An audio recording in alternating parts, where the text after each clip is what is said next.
Hey everybody. I know I've already shot a lot of video of this angelfish and all my fish getting moved around from tank to tank. But this is the first full day this fish has been in this tank. And it's just about time to put the lights out. But I was just standing in here for a few minutes enjoying the fish for one last time today. I really like it in the tank, and the more I see it in here, the more I enjoy it. You can just about make out the face of the tilapia sticking out from the shadows over there.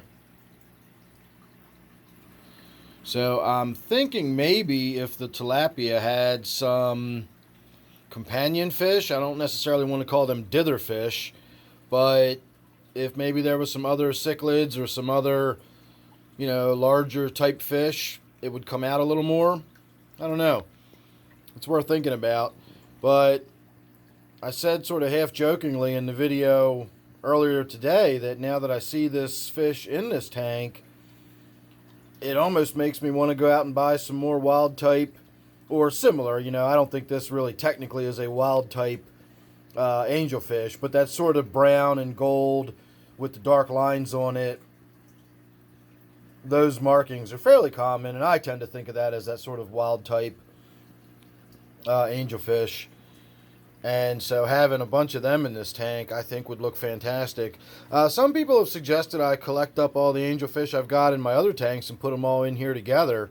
And that might not be a bad idea, but I think if I was going to do that, I think if I really did get serious about putting a lot of angelfish in this tank, I think I would try to go with all of this same color, or very similar, very subdued earth tones, just to go with the color theme of this tank.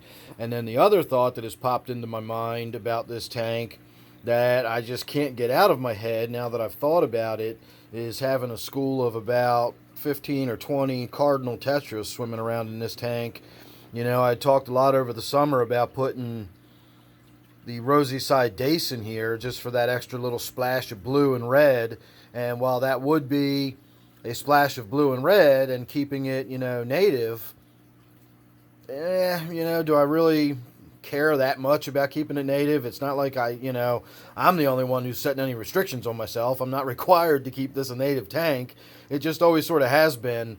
And honestly, I know a lot of my viewers like the native tank and the native feel and everything. And so whether I've wanted to change it or not, that has been, instrumental in me considering it. It's not certainly a determining factor, but I do think about it. That is a consideration. And so I don't think anybody would be too unhappy about seeing a bunch of neons or a bunch of cardinals swimming around in here. I never had luck with cardinals. Cardinals were one of those fish that I tried early on and just never had any success with. I always lost them. They never lasted very long. And I just sort of gave up on them. I can get neons to live for plenty, long enough. I've had neons live for years and years. But cardinals I never had any luck with. So I don't really know what I was doing. There was no one thing I really ever contributed it to. I always sort of assumed that cardinals needed really soft water for some reason. And even though I have really soft water, I always just kind of assumed that my water wasn't soft enough or something. I don't know.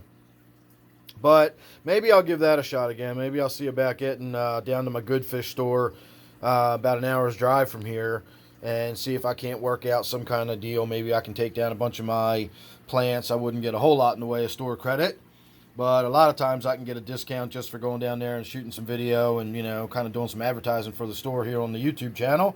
And, of course, I know a lot of my viewers do enjoy my trips to the fish store, so it kind of works out for everybody. So it's supposed to rain again all day tomorrow, and I am out of deer repellent anyway. I spray deer repellent for a living, if you're wondering what I mean by that. So even if it was not raining tomorrow, I still would not be able to go out and get any work done because I am out of repellent. I'm waiting on an order from my supplier, and hopefully that will be here tomorrow. And by Wednesday, I'll be able to get back out and get to working when the rain stops. So anyway you slice it, I got the day off tomorrow. And maybe we'll take the time to run down to the fish store or something like that during the middle of the week, even at the holiday season. It shouldn't be too terribly busy, if we can get down there. So I don't know. Again, I'm just thinking out loud. Don't hold me to any of this. If I wake up in the mood tomorrow, maybe we'll go down there. If I wake up feeling different, I'll let tomorrow be tomorrow. We'll figure it out when we get there. But I did want to get some more video of this angelfish in here. I'm just absolutely in love with the way this fish looks in this tank. I don't know why I never thought of this before. It goes in this tank absolutely perfectly. And I really like having the angelfish in the 125. This fish looked not big, you know, it didn't look like a large fish, but it looked a lot bigger, respectively, when it was in its 20. You know, I had this in a 20-gallon tank, and it was fine. It wasn't being overcrowded or anything. It just looked like a nice full-size fish in that 20-gallon tank, and now here in this 125-gallon, it looks very different. It definitely does not look nearly as big and filled out as I thought it did. So I do have one other angelfish that might look all right in this tank, and he is a looker. So I don't know if that one would go in that tank or not. But this one is gorgeous. That one would have all the room to spread those fins out everywhere in that 125. But I don't know if that would look right in there. That definitely does not look like the kind of fish you'd expect to see in a native type tank, or if you went in some river down in South America somewhere. I don't think you're going to see an angelfish that looks like that. But that is a stunning angelfish. This is probably my favorite angelfish, and this is one that I got as a little tiny youngin at the PetSmart for $4 or whatever. It was a mixed veil. I just kind of knew it was going to grow up to be a looker. I didn't realize it was going to have such long, elaborate fins like that. You're kind of hit or miss when you buy them, how long those fins are going to turn out to be. But I could see by its markings, you know, and its coloration and everything, the way it's got that split tail, it's black on the bottom and clear up top. I could just tell it was going to be a looker. So, I don't know. Again, I got the mental ball rolling. I got the wheels turning. I'm thinking about what I can do with this 125 down here now that I've seen that angelfish in there. You know, I'm really leaning away from putting these angelfish in there along with it.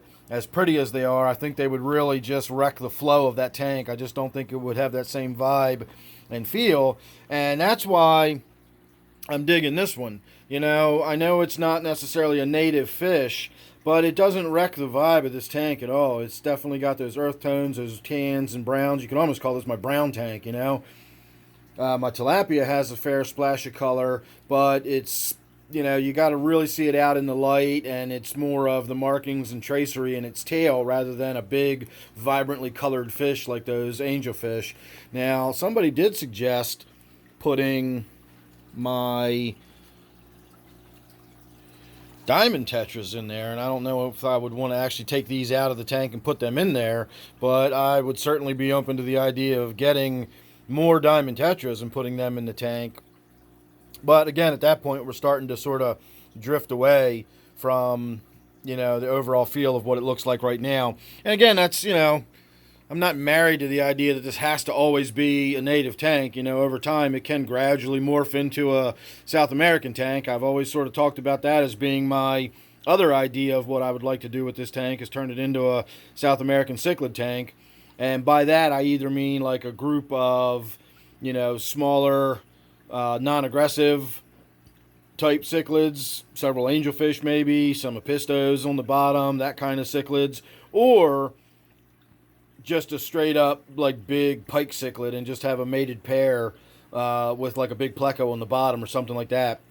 But that's not really my style tank. I'm not really into the great big tanks and all that. I like the great big fish and the monster tanks and all that, and monster fish. I'm more into the community fish. I like watching fish interact with each other and swim around in groups, and you know, that's just more my style. So if we did go with the South American cichlid tank here, it would probably be just building on what we've already started with this angelfish here. So, all right, everybody, I could stand here and watch this fish all night. I love the way it swims in and out of that piece of hollow wood. That was a good score when I brought that one home that day. If I can find the video from last summer, I'll go ahead and attach a video if you want to watch me going out and finding this big piece of wood we're looking at right here, if you haven't already. Not these little pieces here, but the big main tree trunk I've got in there that's all hollowed out. So, all right, everybody. I figure 10 minutes is enough of all that. So, thanks for watching. Make sure you're subscribed. Don't forget, we are still calling this my native tank. Maybe we'll start calling it my American tank. That way it'll encompass North and South America. I don't know. We'll see. All right, everybody. Thanks again for watching. I'll see you real soon in the next one.